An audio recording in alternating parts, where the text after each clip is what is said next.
Voilà, le mois de février est terminé. Pour ceux qui ont regardé mon débrief du match Monaco face à Lyon. Ce que je vous disais au début de la vidéo, c'était que pour réaliser une bonne affaire lors de ce gros mois de février, c'était de prendre au minimum 9 points sur 12. Prendre 9 points sur 12, c'était l'idéal. Si tu ne prenais pas 9 points sur 12, pour moi, tu pouvais dire adieu au podium. Combien a ton prix de points, les amis? Faisons les calculs maintenant. Premier match contre Monaco, 0 points. Deuxième match contre Nice, 3 points. Troisième match contre Lens, 1 point. Quatrième match, ce soir, face à Lille, 0 points. Sur 12 points possibles, face à quand même 4 concurrents directs, t'as pris 4 points. 4 points. C'est même pas la moitié des 9 points que j'espérais. Pour moi, je vous le dis aujourd'hui les amis, et c'est là où je veux en venir, c'est terminé. Pour moi, l'Olympique Lyonnais, sur le podium, c'est-à-dire à la 3e position, pour moi c'est terminé. On n'y arrivera pas. Il y a trop d'éléments contre nous. Et aujourd'hui, on ne mérite pas d'être dauphin du PSG ou alors même arracher la 3e place pour jouer la Ligue des Champions. Aujourd'hui, l'Olympique Lyonnais ne montre pas un visage de dauphin du PSG. Aujourd'hui, l'Olympique Lyonnais, je ne l'ai jamais vu dans une telle position à ce moment de la saison. Je supporte l'OL depuis 2009. Je pense sérieusement que je n'ai jamais vu l'OL à la 10e place à la 26e journée. Il reste 12 matchs à jouer. On est 10e.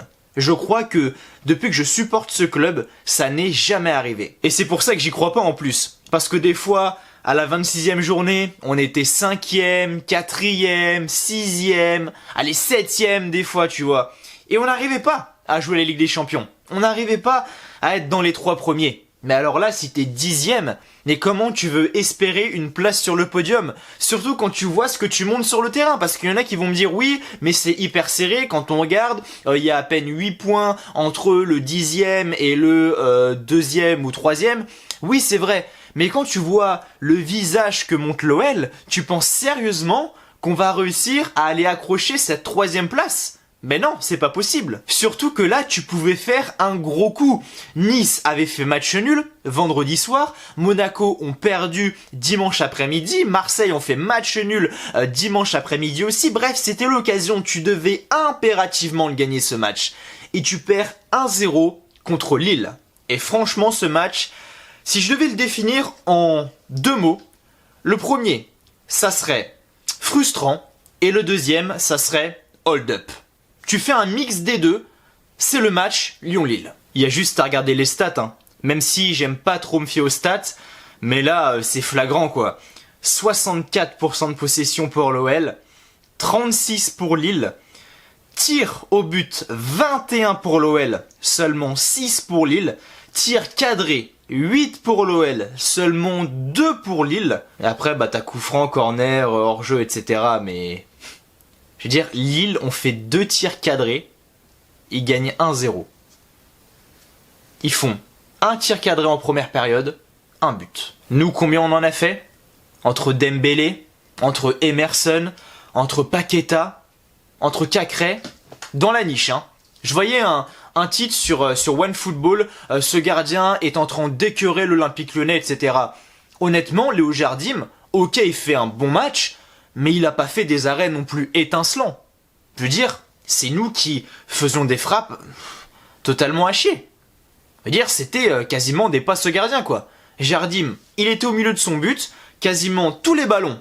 Dès qu'il y avait une frappe, c'était au milieu du but et Jardim, hop, dans la niche, terminé. Et c'est là où on le perd le match. C'est parce qu'on a pêché offensivement et défensivement. Offensivement parce qu'on a raté un nombre d'occasions incalculable et défensivement parce que sur le seul tir de la première période, sur la seule grosse occasion de la première période pour Lille, bah ça fait but. Voilà. Et c'est là où le match s'est joué. Parce que la bataille au milieu de terrain, on l'a remportée. Je veux dire, Maxence Cacré et Ndombele n'étaient pas non plus dans un grand soir.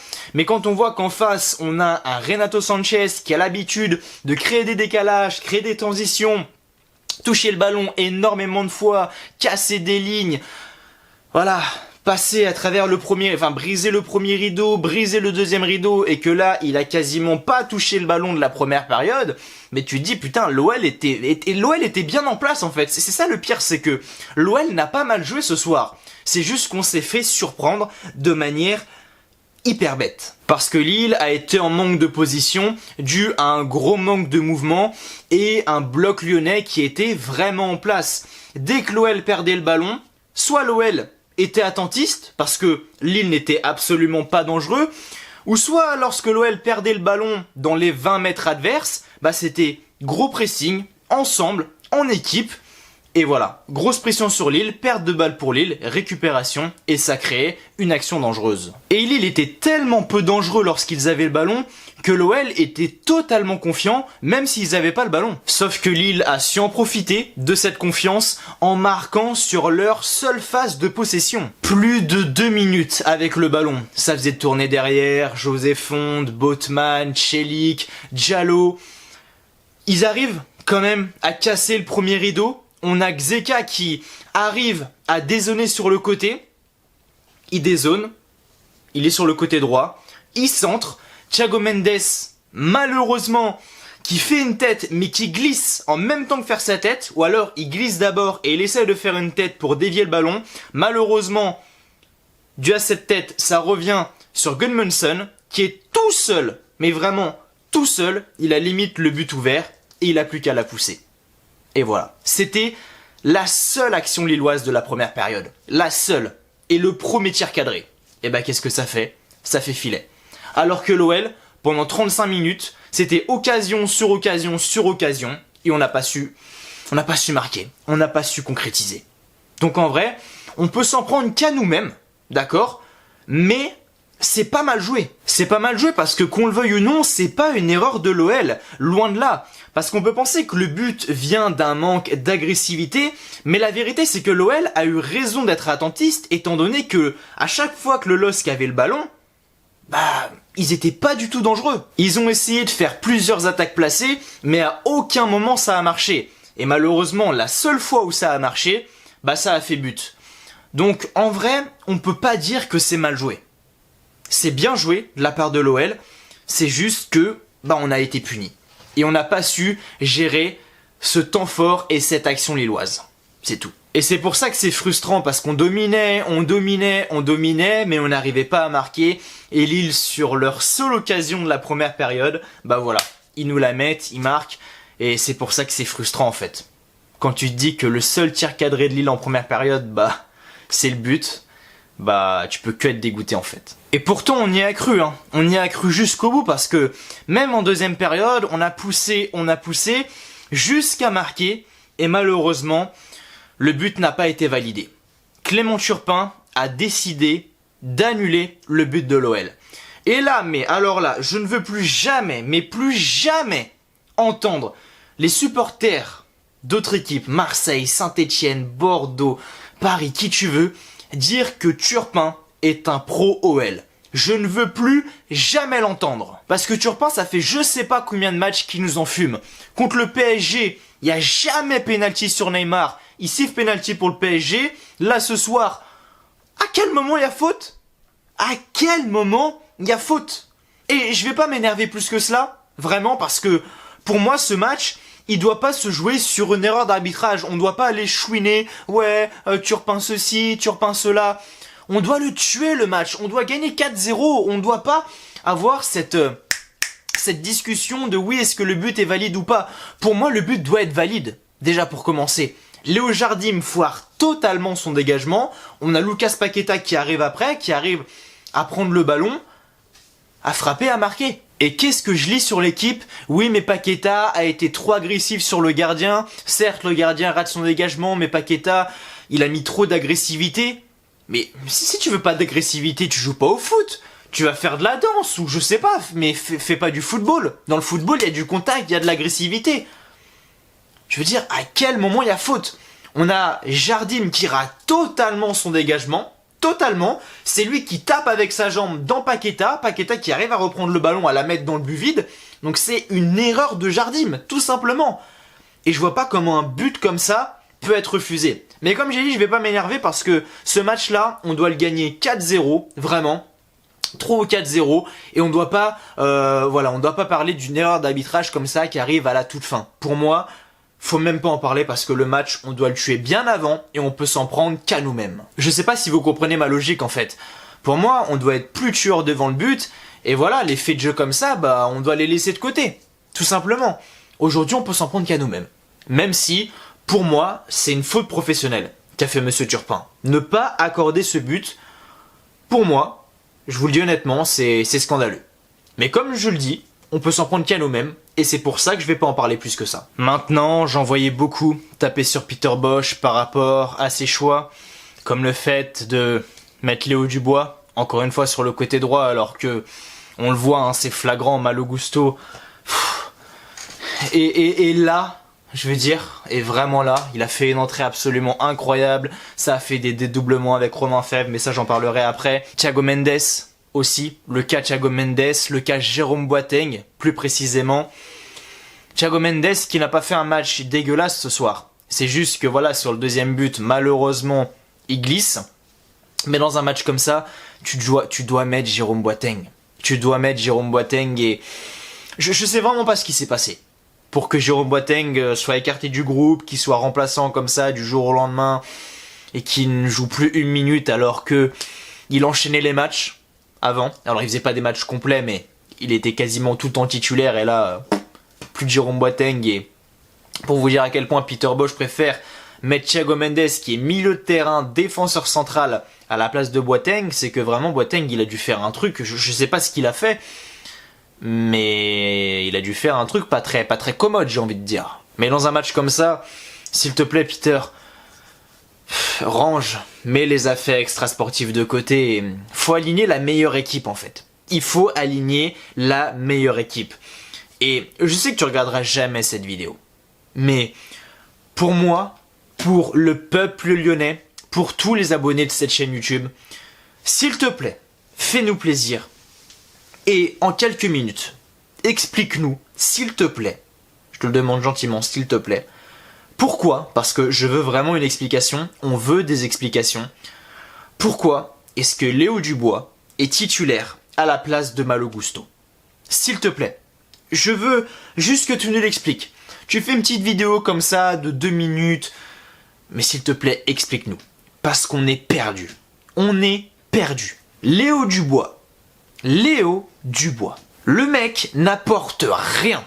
Défensivement, c'est lui qui doit être au marquage sur le joueur lillois au moment du but. C'est lui qui doit être sur Gudmundsson. Pendant tout le match, offensivement, pareil, il apporte rien.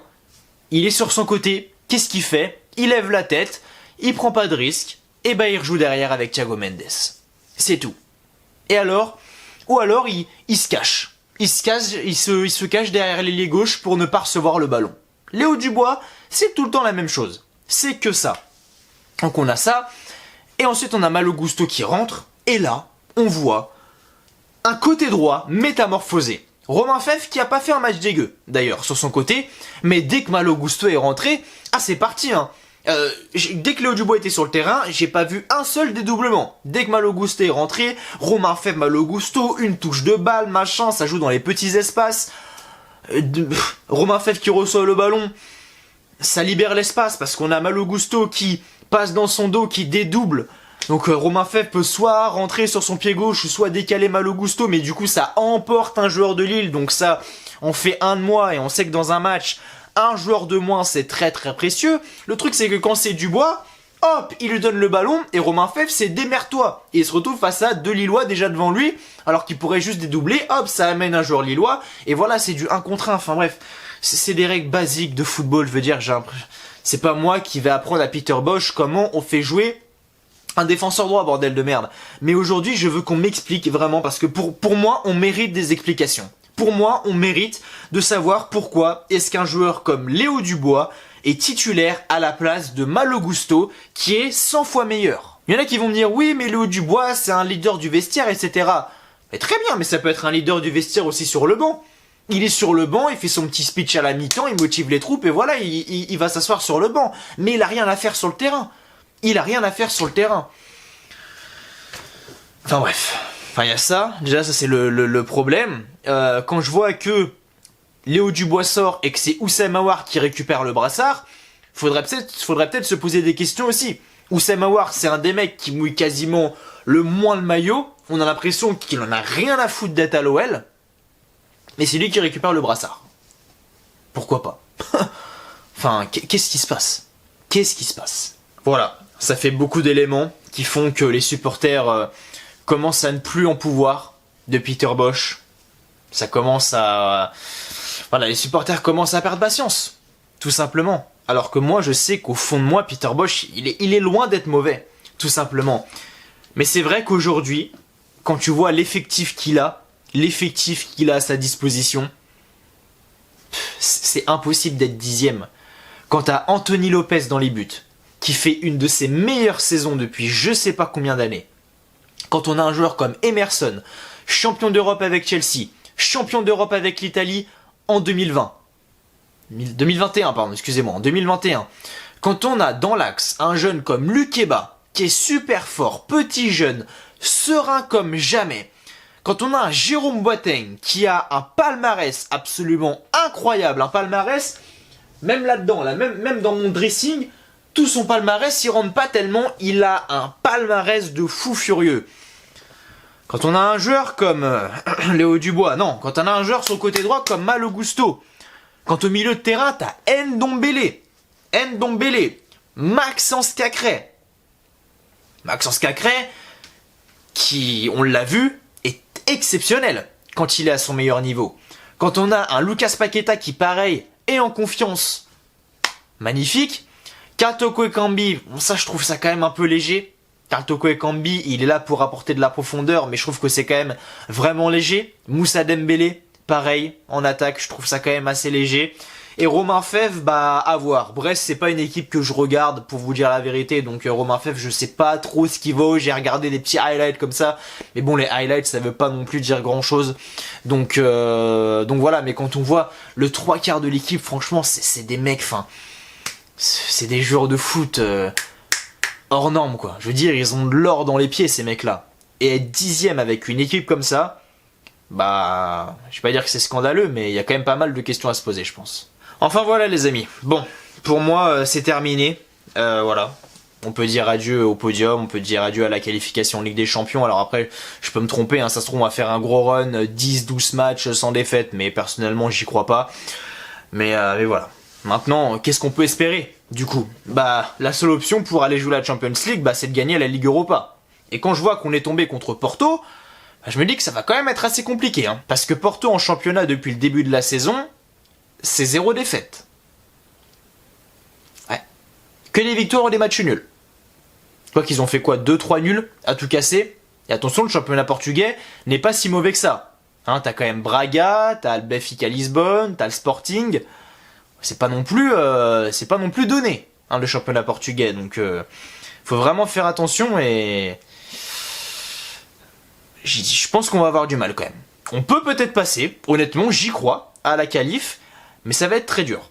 Ça va pas être hyper simple comme contre les équipes Brøndby, Sparta Prague, Rangers et tout ça. Hein. Je pense que là, ça va quand même être un peu plus compliqué. En tout cas, voilà. Pour moi, il faut aller la chercher, la Ligue Europa, même si ça va être très compliqué. Maintenant, bah, espérons un dernier run, comme ça en Ligue 1, et tout débutera à partir de la semaine prochaine. Hein. De toute façon, là, c'est vraiment inespéré. Hein. Pour moi, j'y crois plus, mais bon, on se dit, hein, pourquoi pas, tu fais 10-12 matchs sans perdre, même si j'y crois pas. On verra. En tout cas, ça commencera la semaine prochaine à Lorient, les amis. Je tiens à préciser que je serai au match. Alors, je ferai pas de vlog, les amis. Voilà. Je fais que des vlogs quand c'est, voilà, des gros moments. Mais Lorient, c'est à entre 2h et 2h30 de chez moi. Donc, j'irai. Voilà, tout simplement, je serai au match. Donc vous penserez à moi quand vous regarderez le match. Et du coup le débrief n'arrivera pas du coup vendredi soir, parce que oui le match est vendredi soir, il arrivera samedi dans la journée les amis, le temps que je rentre chez moi, etc. etc. Voilà les amis. Du coup merci à vous d'avoir regardé cette vidéo, c'était le débrief de Lyon-Lille, j'espère qu'il vous aura plu. Merci à vous d'avoir regardé et on se retrouve du coup samedi prochain pour le débrief de Lyon-Lorient, enfin de Lorient-Lyon pardon. D'ici là, prenez soin de vous, je vous souhaite comme toujours que du bonheur, que des bonnes choses, portez-vous bien et merci à vous d'avoir regardé cette vidéo. Allez, ciao, bye bye.